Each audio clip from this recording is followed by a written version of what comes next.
Hello guys, what's up? Welcome back to my channel. My name is Tess. If you don't know me already, I'm a licensed esthetician here on YouTube, and today's video is going to be a casual Q&A.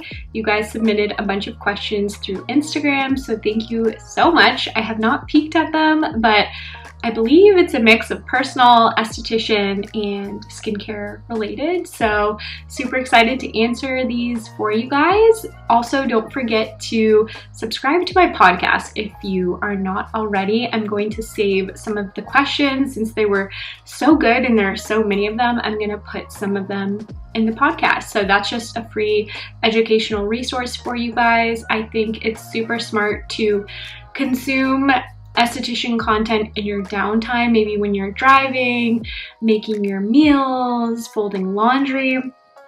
And I think it's just an easy way to advance your education without having to take a bunch of extra classes. So make sure you subscribe. Also subscribe to this channel. If I didn't get to your question, you can definitely leave it in the comments below. And without further ado, let's get into it. The first question is a question I'm very passionate about. The question is aging prevention for those in the sun a lot. Okay. First, I just want to talk a little bit about why I'm so passionate about sun protection. One, I have had people close to me get diagnosed with skin cancer, and though we've been really lucky and we've caught it in time, it's something that can progress really quickly and it's not fun or cute to deal with. Number two, I myself had such a history of laying out, packing on the baby oil when I'm obviously a very fair skin tone that does not tan easily. I went in tanning beds. I was really the worst. And I feel like when you're young, I mean, it was different in my day. We didn't have the same education we do now about sun protection and why it needs to be part of our daily routines. It was never something I put on in the morning on a regular basis. It was like more when we went to the beach, when I was playing soccer, things like that. And I'm just really envious of the generation now that's growing up with the knowledge we have about sun damage. We know it's responsible for 90% of the visible changes we see in our skin. So with that, I will say I challenge anybody watching. This has kind of been like my little challenge. I've posted about it on my social media a couple of times. I challenge you guys to go a summer without tanning. And I understand like sun exposure happens. We are living our lives. It's summertime, like we're going on vacations, but intentionally tanning the skin is doing a lot of damage. It can only take 5 serious burns to get skin cancer. I know myself, I've had way more than that. So I really say that like not on any high horse. I just wish I understood when I was younger how truly damaging the sun is. And I wish I had somebody to look at me and tell me that. So I'm saying it for you guys.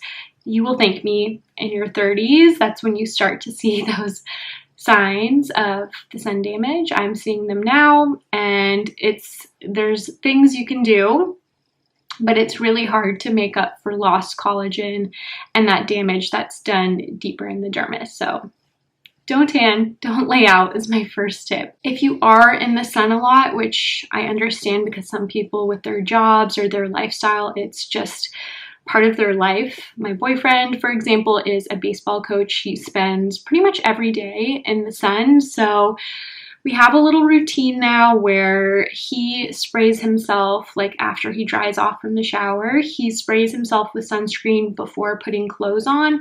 That way, when his clothes move, he's more protected. For example, like if his neckline were to move on his shirt or his shorts were to move like throughout his day when he's on the field, at least he would be protected. And you do want to keep reapplying every 2 hours. So really whatever it takes to find a reapplication process that's doable do it. A lot of people like a spray because they don't need to get their hands, you know, greasy with product, and they don't need to wash their hands before applying it. So sprays are super easy. I love myself a powder SPF. I use the one by Is Clinical. That's super easy. I can just dust it on my hands and my neck and my face on top of my normal sunscreen to reapply. I also like to have driving gloves with me. I purchased a 5-pack on Amazon and I love them. I wear them all the time. I'll wear them on my walks. I will wear them while I'm driving. So in addition to normal sunscreen, UV protective clothing is a really good idea. Just wearing clothing that's going to be a physical blocker against the sun is like an extra line of defense. So big hats, even a scarf while you're driving. I know it might sound silly, but it's not a bad idea at all. One of the areas I've noticed the initial signs of aging the most is the neck and décolleté area. It's an area that's prone to gravity and a lot of movement, looking down on our phones, and we get a lot of sun exposure here, and we may forget to reapply sunscreen in this area. So I like to keep a little scarf in my car and just throw that on.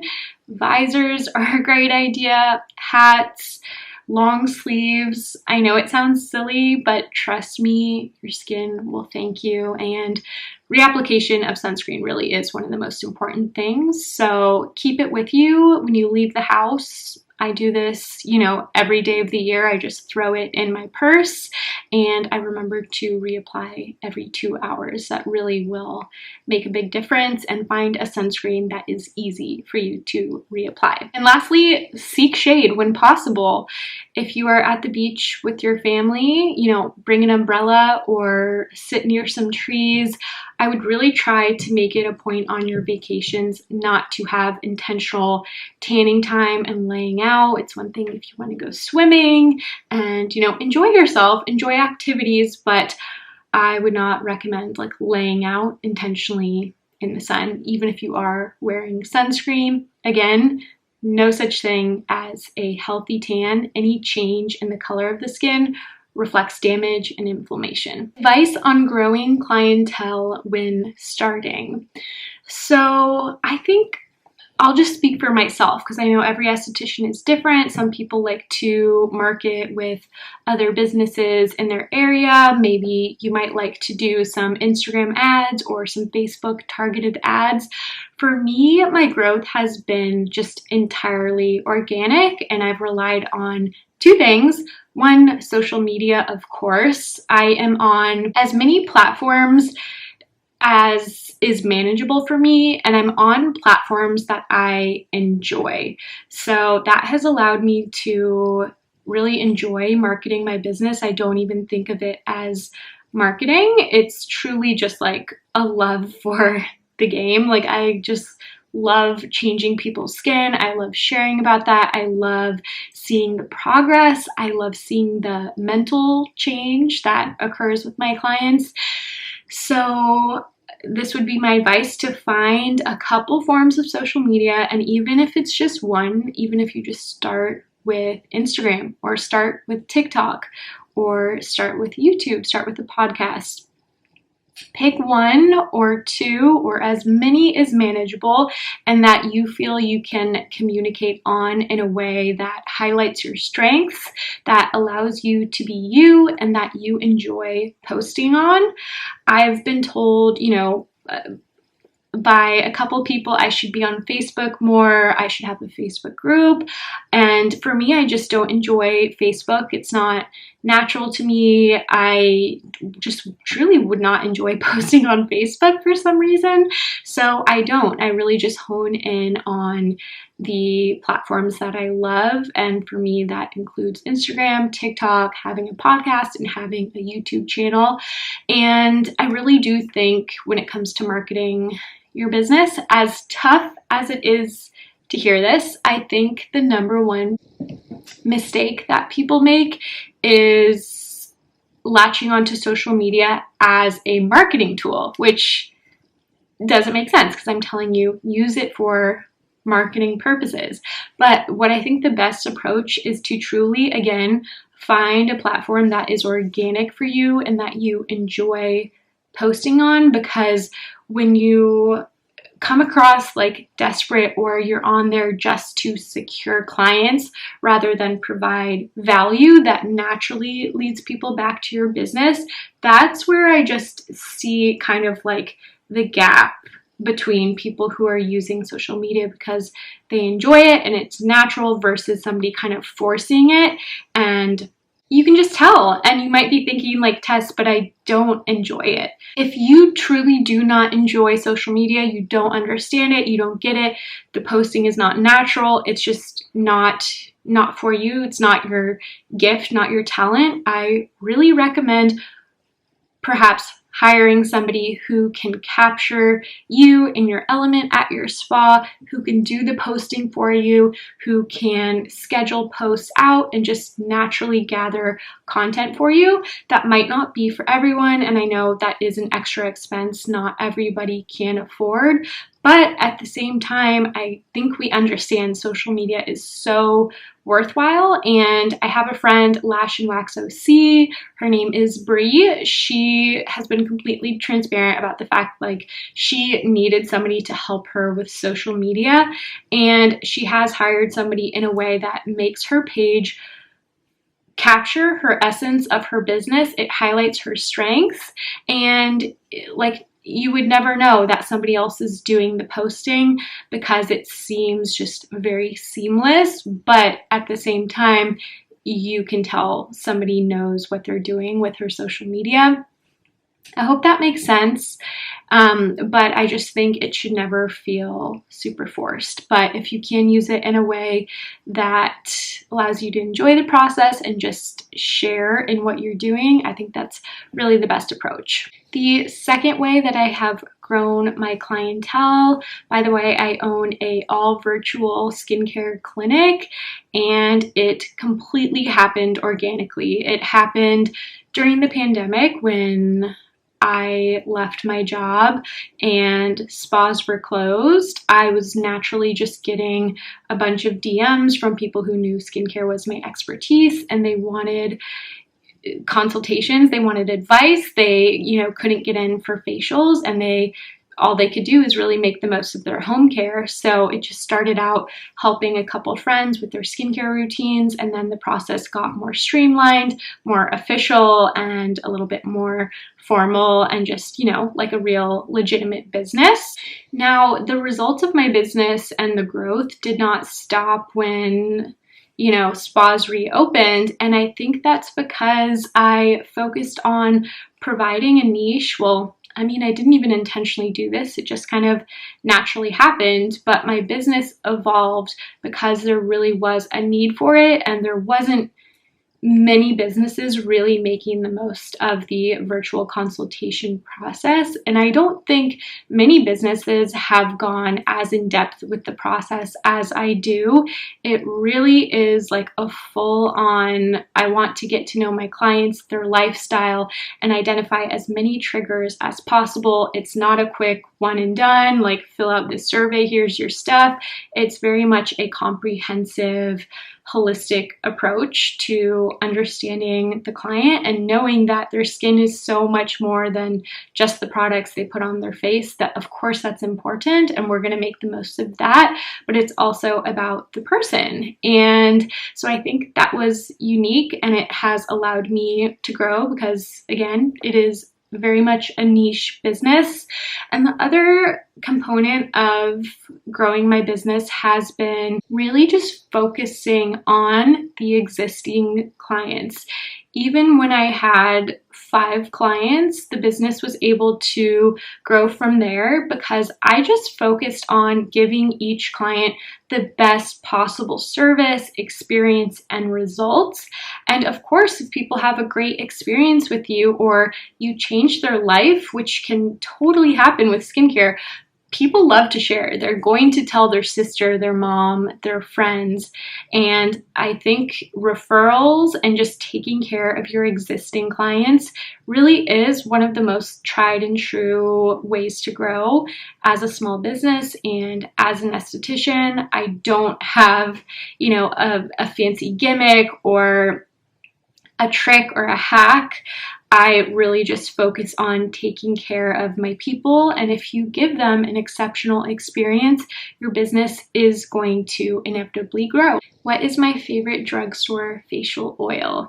Okay, so I know there are lots of different opinions in aesthetics, but I'm personally not a big advocate of drugstore products. Reason being, I think quality is so important and underestimated in skincare.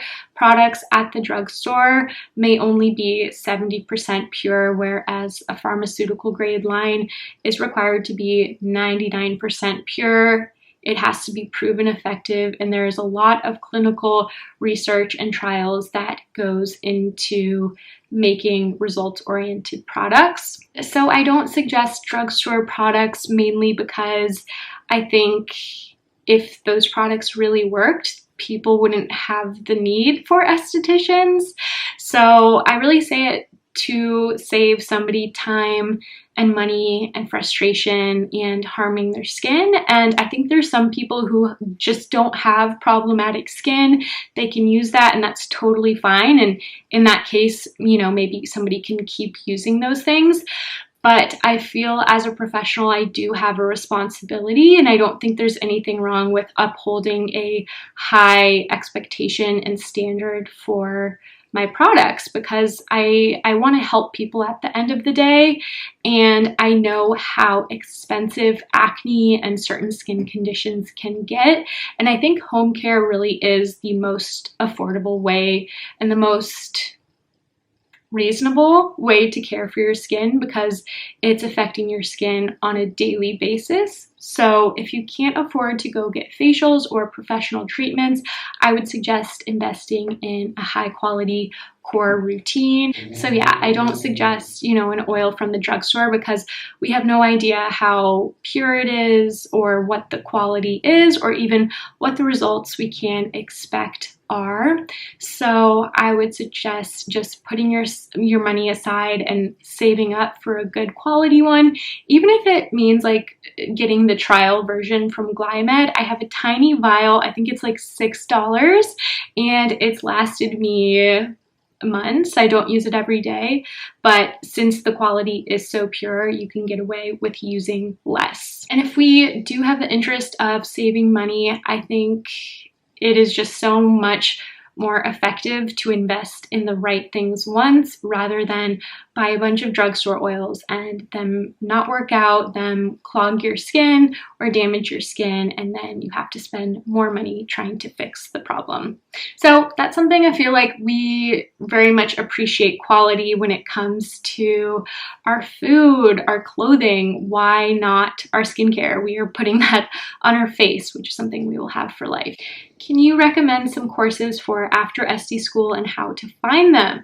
Yes, so I actually have a full video, and my answers have not changed, because these classes are such good basics that will allow you to have a deeper understanding for skin conditions, ingredients, and different types of treatments. So I'm just going to direct you guys back to that video. I wish I could make a part 2, because that video has done really well, but my answers just haven't changed. So there you go. Go watch that video. Favorite Backbar products and brands for beginning esties. So, gosh, there are just so many amazing brands. I personally am very partial to Glymed. I think the prices are very reasonable for the quality of the products you get, and so many of their products are very versatile and can be used on different skin types and conditions. So I don't think you need to buy absolutely every product, but you might look at Glymed, look at products such as the Mega Purifying Cleanser, the Oxygen Treatment Cream, the Enzyme Mask is wonderful, as is the Oxygen Treatment Cleanser. Lots of good products with Glymed, and again, I think the prices are very reasonable for estheticians, and I think that's been so fundamental to Glymed's success because they understand new estheticians starting out don't have thousands and thousands of dollars to invest in all this Backbar stuff. So I personally love Glymed, but there's so many other great brands. I know cosmetics is also popular, as is Image Skincare. So have a look around, and I really suggest people get to know more lines, try them out yourself, because you may have a connection with something that I don't. And I think that esthetician product connection is so huge. It really is a big chunk of your business. It speaks to your brand and the type of treatments you offer. So sometimes I get questions like this, and as much as I can suggest things, I really think it's important the esthetician take the time to get to know different products and see what you click with. What's the best way to advertise yourself? So I sort of addressed this in the beginning, but I still think social media is hugely underpriced. It is free to use, but the key is just using it right, using it in an authentic way, because I promise you, when you put your mind on, I'm going to make this video so it goes viral, or so I get more clients, or, you know, one of my friends asks, should I make a TikTok? Is it worth it? Is it going to get me more clients and more business? I just think when you go into it with that intention, it just doesn't work out for some reason. And maybe that's because social media is human and it's just meant to be human. So I think you just have to use it because you love it and find the platforms that you enjoy posting on and that you feel highlight your strengths. If you're a great talker, a great public speaker, you like to educate or just chat, a podcast could be amazing for you. If you like to write, maybe consider some informational Instagram posts, or if you're great with photography, Instagram could be great for you, or you just have like an aesthetic eye. If you like to create videos and you like editing, you like being on camera, there's YouTube. It really is just finding what works for you and maybe starting with one form of social media and just being really consistent with it. Show the authentic side to your business, show the reality, show the behind the scenes, and try to integrate some value as well. I think when you offer value and you communicate value, it just naturally entices people to your brand because they're getting something out of it, whether that be humor or education or entertainment, or just, you know, maybe you're somebody who's really likable and just enjoyable to watch. How do you ask a client if you can post them on your professional social media account?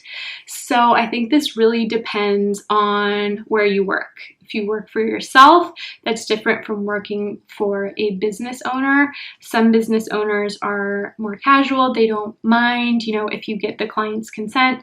Some business owners do feel like those clients are their clients, not yours, and they may not even want you posting the clients because they might feel like if you were to go off on your own, then it's kind of unclear like whose client that originally was.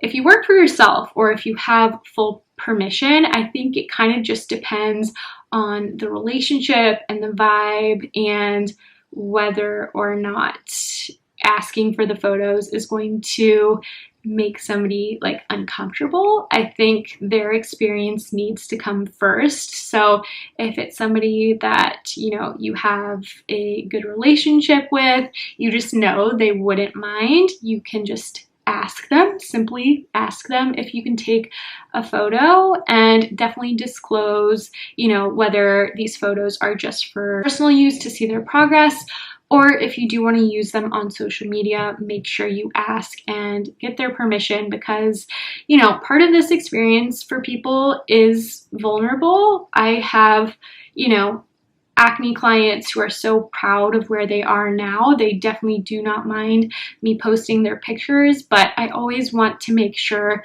and if somebody seems kind of uncomfortable, I just do not push it. I kind of say like, never mind, this will just stay between us. So it's okay to ask, and the worst they can say is no, but you also kind of want to read the room and, you know, just do it in a way that does not distract from their experience. That should definitely come first, and you kind of want to earn their trust and allow them to, you know, feel comfortable and have that sense of privacy. So I might suggest taking photos initially just to track the progress. If you have cultivated a strong relationship and you feel like you've earned their trust, you know, maybe a couple months down the line, you could take another picture and at that point ask if they would be comfortable with you sharing a before and after. As a recent licensed SD, I feel that I still need and want more knowledge. Any tips? Yes, I have lots of tips. I think we all need to continue our education after SD school because it really is just the basics and intended for you to perform safe and sanitary services, and it really is on you to develop that knowledge. And trust me, working to get more knowledge and educate yourself will always come back to benefit your business. It's a complete 180 when you feel totally comfortable, like anybody could walk through your door and you would know for the most part how you are going to treat them. So you really do have to continue to take educational courses. Again, I'm going to recommend that video that I mentioned before, so you can take some of those classes. A lot of them are online. I also think you can consume a lot of education in your downtime when you're doing things like driving to work. I will actually click on somebody like Narita Joy's IGTV videos. Since she doesn't have a podcast, she should. I will listen to that while I drive, or I will listen to podcasts such as the Dallas Esthetician's podcast. I will listen to Glymed's podcast, my podcast, of course. So I would do both. I would take classes, and then I would definitely listen to as much free educational content as I can. In the meantime, SDs are killing it right now. We do so much, not only for our businesses, but on social media. So there's plenty of information and education out there. Even if you go to, you know, Apple Podcasts and type in a subject you want to learn more about, such as rosacea, things will come up, and then you can kind of vet the integrity of the podcast. But I would just, you know, continue to consume different resources, talk to other SDs, even go get services. I think that's actually been really educational for me. I think more SDs should go and get services so that you can be exposed to more types of personal touch and more services outside of what you know. I wash my face in the AM and PM, but go to the gym midday. Should I wash after the gym too? So absolutely, we need to be washing our face after the gym because bacteria really is important when we're talking about acne and just the health of the skin. You want to cleanse really as soon as possible after the gym. I always say, don't wait, bring your stuff to the gym, and that way you can get a complete cleanse after your session. Here's the other thing. When we're talking about professional cleansers and, you know, gentle, effective, pH balanced cleansers, you should be, for the most part, totally fine washing your face 3 or 4 times a day if you need to. You know, if we're talking about conditions such as psoriasis or somebody is extremely dry, things are a little more circumstantial, but you might be able to use a more gentle cream, non-foaming cleanser if you do fall into those categories. And when it comes to most skin types, as long as we're using a quality, gentle formula that's not stripping, again, you should be totally fine washing your face 3 times a day if you need to. Sometimes I will split up my double cleanse if I do have a day like that where I'm working out kind of in the middle of the day. I'll wash my face in the morning with something gentle, then I will use something like the Is Clinical Cleansing Complex after the gym, and then before I go to bed, I will wash my face with something that makes sense for how my skin is feeling. at the time, but you can totally break up your double cleanse that way if need be. And it is important to cleanse before you go to the gym if you are going to be wearing a face mask. We want to put the face mask on as clean of skin as possible so that we can limit bacteria and limit breakouts. So that's my tip. All right, guys, that is it for my Q&A. Thank you so much for watching. Please let me know any questions that you have or that didn't get answered in the comments below. I love you guys, and I will see you in the next video.